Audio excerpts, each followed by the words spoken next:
Welcome to the Green Apple home. Okay, I'm trying to do this before my 1-year-old wakes up and before my 6-year-old comes home off the bus. So I'm gonna go quick, but here are some Easter tips that I thought of that maybe will help you guys this Easter. Right now, since it's about 3 weeks out from Easter, is the best time to get your Easter candy on sale. They always go on sale about 3 weeks before a holiday. Candies do. That's true of Christmas, Easter, Thanksgiving, etc. Another tip is I do this, and you know, you can do what you want. I use nesting buckets for my Easter stuff right here. That way after I'm done I can just nest them and they don't take up so much space to store. I know some baskets have those nice long handles and they're so nice and elegant, but they're so hard to store. So unless you can find one that has a retractable handle, I just use that and it's easy. And the kids, they don't care about the bucket.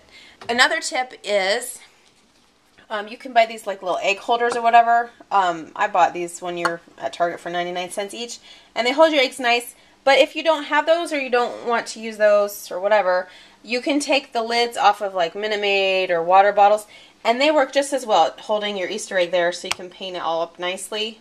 See, it's just like the cap to the water bottle. Oops. It's just the cap to the water bottle right there.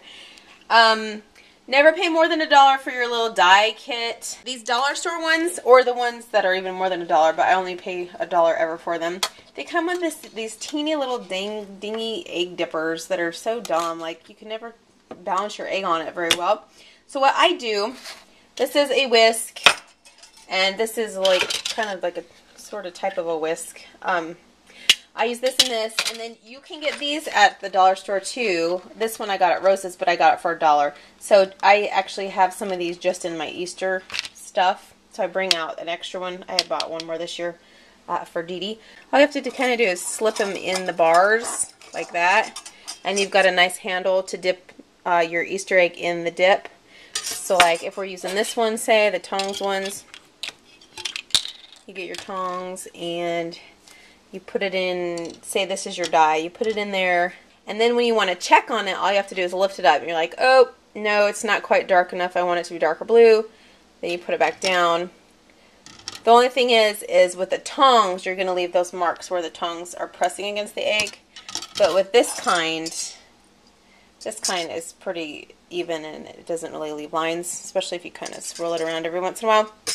But it holds your eggs. It holds your eggs much nicer, and you don't drop them as much, and then you're not fumbling with them to check in and out of the die, which is nice. You can get little basket fillers really easy and quick for from the dollar store. You know, that way you're not spending a fortune on your basket. It seems like these days people are using Easter as a second Christmas, which is lame. So I like to put in there things that are actually useful, like toothbrushes. I usually do an Easter toothbrush for everybody and a Christmas toothbrush for everybody. That way they rotate their toothbrush.